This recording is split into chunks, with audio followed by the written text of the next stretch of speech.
Fishing करते हुए एक फिशरमैन के जाले में एक लड़की अटक जाती है। वो कहाँ से आई थी, कैसे आई थी, इसके बारे में किसी को भी पता नहीं था। अब आगे क्या होगा ये हम आज की हमारी मूवी ऑनलाइन जो 2009 की एक फैंटेसी रोमांटिक मूवी है इसमें देखेंगे। मूवी की स्टोरी बहुत ही ब्यूटीफुल है, इसकी एंडिंग भी अमेजिंग है, तो अंदर इस वीडियो को जरूर देखिएगा। अगर आपको वीडियो अच्छा लगता है तो प्लीज इसे लाइक और कमेंट जरूर कर दीजिए। तो बिना किसी देरी के एक्सप्लेनेशन स्टार्ट करते हैं। मूवी स्टार्ट होती है और हम हमारे मेन कैरेक्टर सिराकस को, जो एक फिशरमैन था, फिशिंग करता हुआ देख सकते हैं। अचानक से उसके जाले में फिश के अलावा एक लड़की अटक गई। वो उसे देखकर बहुत ही ज्यादा सरप्राइज हो जाता है कि वो यहाँ पर आई कैसे है। वो उसके पास गया और उसके नेट को उसने ओपन किया। वो थोड़ा सा हिल डुल रही थी।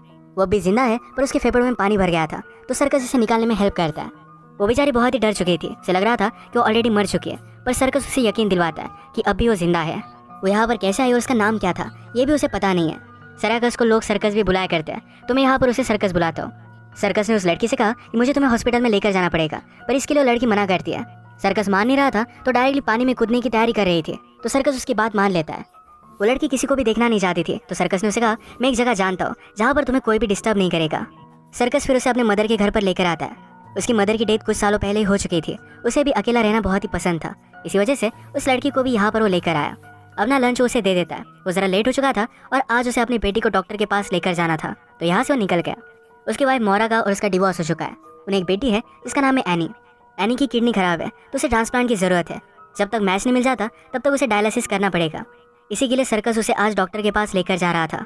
वो आज लेट हो गया तो डॉक्टर से मिल नहीं पाता, फिर भी वो डायलिसिस कर लेते हैं। ये प्रोसेस जब चल रही थी तो एनी कहती है कि आप मुझे कुछ स्टोरी सुनाओ। सर्कस ने कहा एक फिशरमैन था, उसकी नेट में एक बहुत ही ब्यूटीफुल सी लड़की फंस गई। ये सुनकर एनी पूछती है क्या वो लड़की सल्की थी। सल्की एक चिल्ड्रन के नॉवेल का कैरेक्टर है। वो सी से अपने सील कोट में आई हुई थी। अगर सल्की अपना कोट बरी कर देती है तो 7 साल तक जमीन पर रह सकती है। यहाँ पर उसे फिशरमैन से भी प्यार हो सकता है। इस स्टोरी पर एनी स्ट्रांगली बिलीव करती है। सर्कस की स्टोरी अनकम्प्लीट थी जो एनी को अच्छी नहीं लगती, पर आज नर्स ने उसके लिए मोटराइज्ड व्हील चेयर दी हुई थी, जिसके लिए वो बहुत ही एक्साइटेड हो गई। घर आने पर उसकी एक्स वाइफ मोरा उस पर गुस्सा थी कि वो लेट हो चुका था। वो कभी भी उससे सही से बात नहीं करती और अल्कोहलिक भी है। अगले दिन सर्कस फिर से उस लड़की से मिलने के लिए आया। उसे कहता है मुझे लगा था कि कल मैं सपना देख रहा था, पर अब यह हकीकत लग रहा है। सर्कस फिश पकड़ने के लिए जा रहा था तो उस लड़की ने पूछा कि मुझे भी लेकर चलो। सर्कस कहता है कि वहाँ पर लोग होंगे, पर लड़की ने कहा कि मैं उनसे छुप जाऊंगी। सर्कस उसे समझा रहा था कि किसी लड़की को लेकर जाना बैड लक होता है। वो कहती है कि आजकल तुम्हारा लक अच्छा है। सर्कस का लक बहुत ही घटिया था, तो इस वजह से उसे लेकर जाने के लिए मान गया। उसने पूछा क्या तुम्हें अब तुम्हारा नाम याद आ रहा है। वो लड़की कहती है तुम मुझे ऑन्डिन बुला सकते हो। वो भी एक बुक का कैरेक्टर थी जो पानी में से आई थी। ऑन्डिन प्रिटेंड कर रही थी कि उसे कुछ भी याद नहीं आ रहा। बोट पर वो एक बहुत ही ब्यूटीफुल सा गाना गाती है और सर्कस का लक बदल गया। अचानक से उसे बहुत ही वैल्यूएबल और अच्छे फिश मिलने लग गए। वो खुश हो जाता है और आज उसने बहुत सारे फिश पकड़े। सर्कस ने उसे कहा कि तुम हमेशा मेरे साथ चल सकती हो। जितना वो फिश सेल कर कमाएगा उसका कट भी उसे देने वाला है। ऑन्डिन कहती है कि मुझे लोगों से नहीं मिलना। सर्कस ने कहा कि तुम तो मुझसे मिलती हो। ऑन्डिन कहती है तुमसे मिलना मुझे अच्छा लगता है। इसके बाद सर्कस टाउन के शॉप में गया। वहाँ पर वो ऑन्डिन के लिए कुछ कपड़े लेता है। शॉप ओनर के साइज के उसने कपड़े बाय किए। उसे अंडरगारमेंट बाय करने के लिए जरा शर्म आ रही थी, तो ये चोरी कर लेता है। अपनी बेटी एनी से मिलने के बाद उसने अपनी स्टोरी कंटिन्यू की। उसने कहा कि जो लड़की पानी में से आई थी वो सिंग कर अलग अलग फिश को अपने पास बुला सकती है। एनी ने कहा कि सल्की जो होती है ये अंडर वाटर एक दूसरे से गाकर ही बात करती है। वो फिर ऑन्डिन को उसके कपड़े दे देता है। उसने पूछा कि तुम कितने दिन यहाँ पर रहने वाली हो। ऑन्डिन पूछती है कि मैं कितने दिन रह सकती हूँ। सर्कस कहता है कि अगर मेरा बस चले तो मैं हमेशा तुम्हें यही रख लूँ। ऑन्डिन को भी ये बात बहुत अच्छी लगी। एनी को अपनी फादर की स्टोरी जरा अजीब लगती है, तो लाइब्रेरी में जाकर वो बुक्स लेकर आई और इस पर जरा रिसर्च करने लग गए। साइरस हमेशा किसी से बात करने के लिए प्रीस्ट के पास आता है। पूरे 2 साल हो चुके उसने ड्रिंक नहीं किया। पहले वो अल्कोहलिक हुआ करता था, हमेशा इसी के बारे में वो बात करता है, पर आज उसे कन्फेशन भी करना था। उसने कहा कि मैंने चोरी की है। प्रीस्ट के पूछने के बाद उसे ऑन्डिन के बारे में बता देता है। ये सब प्रीस्ट को बहुत ही अजीब लगा। वो कहते हैं कि आगे क्या होता है ये मुझे बताते रहना। एक दिन जब ऑन्डिन स्विमिंग कर रही थी तो एनी वहाँ पर पहुंच गई। उसे लग ही रहा था कि कुछ ना कुछ तो गड़बड़ है और अब ये बात कंफर्म हो गई। एनी ऑन्डिन से कहती है तुम वही लड़की हो जिसके बारे में मेरे फादर बात कर रहे थे। एनी ने उससे पूछा क्या तुम्हारे पास मैजिकल पावर्स है, कि मेरी बीमारी को तुम ठीक कर सकते हो। ऑन्डिन उसे कुछ भी नहीं बताती है। एनी ने कहा क्या तुम्हारे पास कोट भी है। मुझे पता है कि तुम्हारे पास एक कोट है। अगर तुम उसे बरी कर देते हो तो 7 साल लैंड पर रह सकते हो। यहाँ पर फिशरमैन के साथ तुम्हें एक अच्छी लाइफ भी मिलेगी। एनी इतनी ज़्यादा बात कर रही थी तो ऑन्डिन को बात करने का कोई भी चांस ही नहीं देती है। इसके बाद हम देखते हैं कि सर्कस को एनी ने जो स्टोरी बताई थी इसके बारे में वो खुद भी रिसर्च करने लग गया था। एनी के पास न्यू व्हील चेयर है, उसके क्लासमेट को अच्छा नहीं लगता, तो उसका बहुत मजाक उड़ाते हैं। एक क्लासमेट व्हील चेयर पर बैठ गई, उसे पानी में डाल देती है।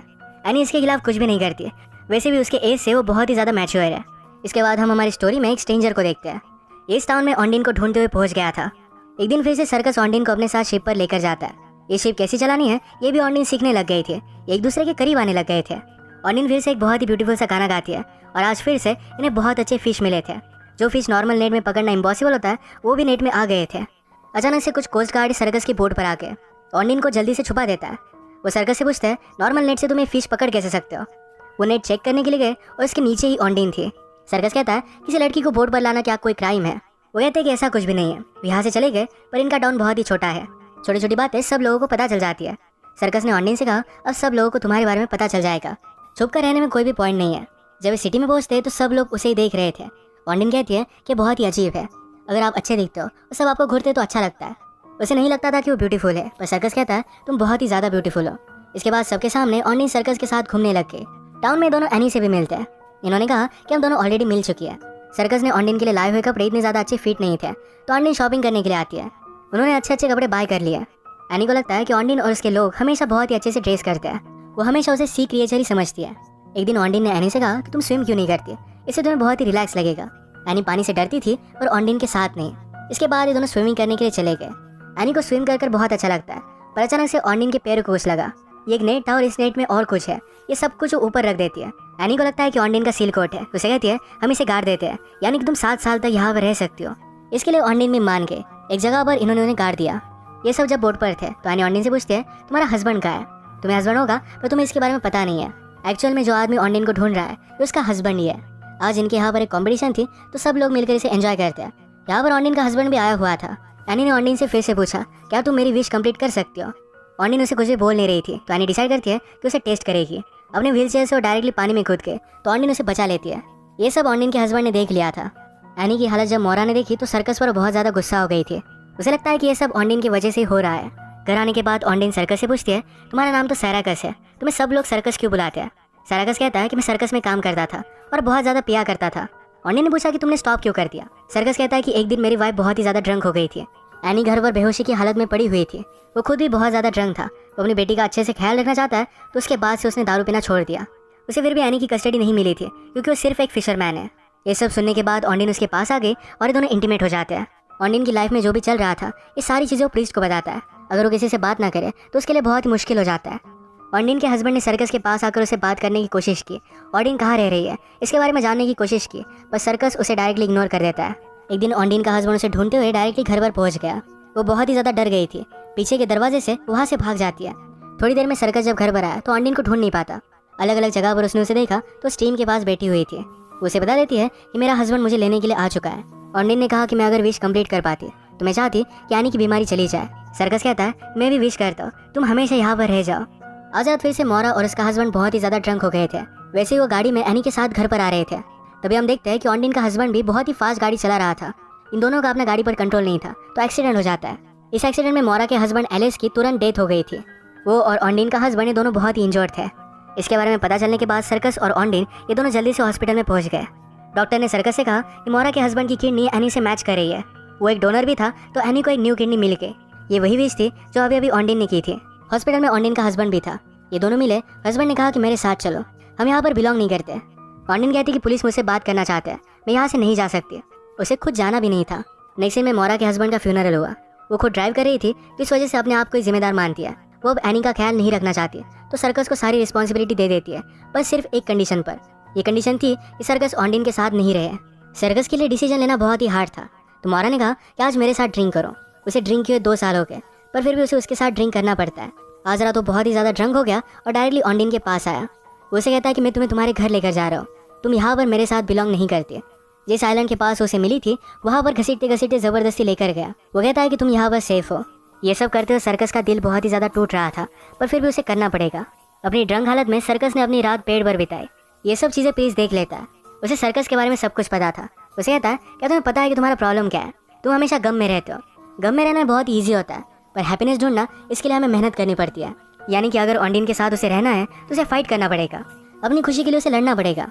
इसके बाद सर्कस एनी को घर पर लेकर आया। सुबह एनी जब टीवी देख रही थी तो ऑन्डिन जो हमेशा गाना गाती थी ये टीवी पर आया। ये गाना सुनने के बाद सर्कस रियलाइज़ करता है कि ऑन्डिन कुछ भी एक्स्ट्रा ऑर्डिनरी नहीं है, कोई भी सी क्रिएचर नहीं। वो जल्दी से भागकर उसे लेने के लिए गया। ऑन्डिन स्विम करते हुए एक अलग आइलैंड पर चली गई थी, तो वहाँ पर वो पहुँच जाता है। सर्कस ने कहा कि मुझे सब कुछ सच सच बताओ, तुम यहाँ पर आई कैसे। ऑन्डिन कहती है कि मैं रोमानिया में एक स्लेव थी, मेरी हेल्प लेकर एक गैंगस्टर ड्रग को सप्लाई करता था। ये वाटर के थ्रू जा रहे थे तभी पुलिस ने इन्हें घेर लिया। वो अपने हस्बैंड के साथ थे, पर हस्बैंड ने ऑन्डिन को पानी में कूदकर वहाँ से स्विम करने के लिए कहा। वो कहती कि मेरा हस्बैंड बहुत ही घटिया आदमी है। ऑन्डिन सचमुच में स्विम करते हुए बहुत ही दूर तक आके वो लास्ट तक स्विम करती रही, उसके बाद डूब रही थी। तभी सर्कस ने उसे बचा लिया था। सर्कस को ऑन्डिन के लिए बुरा लगा। इसके बाद एक घर पर आ जाते हैं।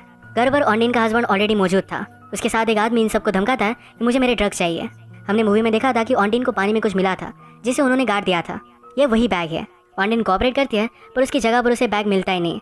एनी ने वो बैग निकाल कर किसी और जगह पर रख दिया है। एनी को लगता है कि वो बैग यानी कि सील कोड जब तक जमीन में गड़ी रहे तब तक 7 सालों के लिए ऑन्डिन उसके साथ रह सकती है। ऑन्डिन के हस्बैंड ने उन्हें बहुत धमकाया तो एनी उसकी लोकेशन उसे बता देती है। वो कहती है कि मैंने शिप के पास पानी में उसे रखा हुआ है। ये सब मिलकर शिप पर गए। ऑन्डिन को पता था कि उसका हस्बैंड उसे इस तरीके से जाने नहीं देगा। वो मौके का फायदा उठाकर एक रस्सी खींच लेती है जिसके उसका हस्बैंड पानी में गिर गया था। वो स्विम नहीं कर सकता तो इस वजह से उसकी वहीं पर डेथ हो जाती है। इसके बाद ऑन्डिन को पुलिस ने अरेस्ट कर लिया क्योंकि वो यहाँ की नहीं है। उसे फिर से उसके कंट्री में ट्रांसपोर्ट करने वाले थे पर सर्कस ने एक आइडिया लगाया, अगर उसे शादी कर लेता है तो यहाँ की सिटीजन वो बन जाएगी। उसने ऑन्डिन को प्रपोज